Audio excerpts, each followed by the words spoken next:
Houthi के बाद al Qaeda की खुली चेतावनी। क्या अमेरिका में फिर दोहराया जाएगा 9/11? 60 लाख इनामी आतंकी की अमेरिका को चेतावनी। यमन में हूती के बाद अमेरिका का एक और दुश्मन खड़ा हो गया। हूती ने अमेरिका में मिसाइल से तबाही का ऐलान किया तो अब अल-कायदा ने अमेरिका में एक और 9/11 की धमकी दी है।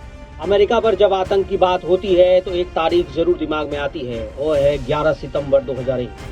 और अब उसी काली तारीख का साया एक बार फिर अमेरिका पर मंडराने लगा है। एक बार फिर एक आतंकी, एक सरगना अमेरिका को आग में झोंकने की धमकी दे रहा है और नाम है साद बिन आतिफ अल अवलकी। यमन की धधकती रेत से एक बार फिर अल-कायदा ने जहर उगला है। AQAP यानी अल-कायदा इन अरब पेनिसुला का कमांडर साद मोहम्मद आतिफ अल अवलकी ने एक वीडियो जारी किया और उसमें कहा कि ट्रंप को मारो, मस्क को खत्म करो और JD वंश को मिटा दो। ये वही साद बिन आतिफ है जिसके सिर पर अमेरिका ने $60 लाख का इनाम रखा। पिछले साल मार्च में इसे AQAP का कमांडर बनाया गया और अब उसने अपने गुर्गों और अमेरिका के मुसलमानों को खुलेआम जिहाद का ऐलान करने को कहा। उसने कहा कि अब कोई सीमा नहीं बची, अब सिर्फ बदला होगा।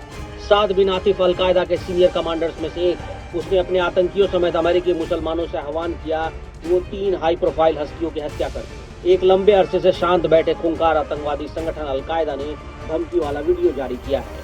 वीडियो में साद बिन आतिफ डोनाल्ड ट्रंप को खुली धमकी देता नजर आ रहा है और कह रहा है कि हम अपने पर आए तो जिंदा नहीं बचोगे।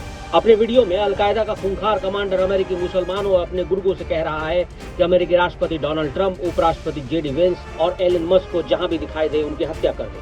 ये आतंकी कमांडर साफ तौर पर यह भी बता रहा है कि अमेरिका में मुस्लिमों की संख्या इतनी हो गई है कि यदि वो अपने पर आ जाए तो ये तीनों जिंदा नहीं बच सकते।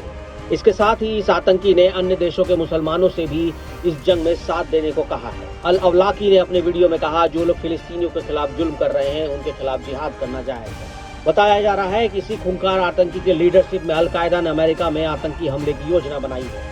ये भी ध्यान रहे कि अल-कायदा ऐसी धमकी तभी देता है जब उसकी तैयारी या तो पूरी हो चुकी होती है या पूरी होने के कगार पर होती है। ऐसे में अमेरिका इसे गंभीरता से ले रहा है और इसके बाद से FBI, CIA और होमलैंड सिक्योरिटी विभाग अलर्ट पर है। अब सवाल ये है कि अल अवलकी का असली मकसद क्या है? क्या ये हूती विद्रोहियों की बढ़ती लोकप्रियता से घबरा गया है?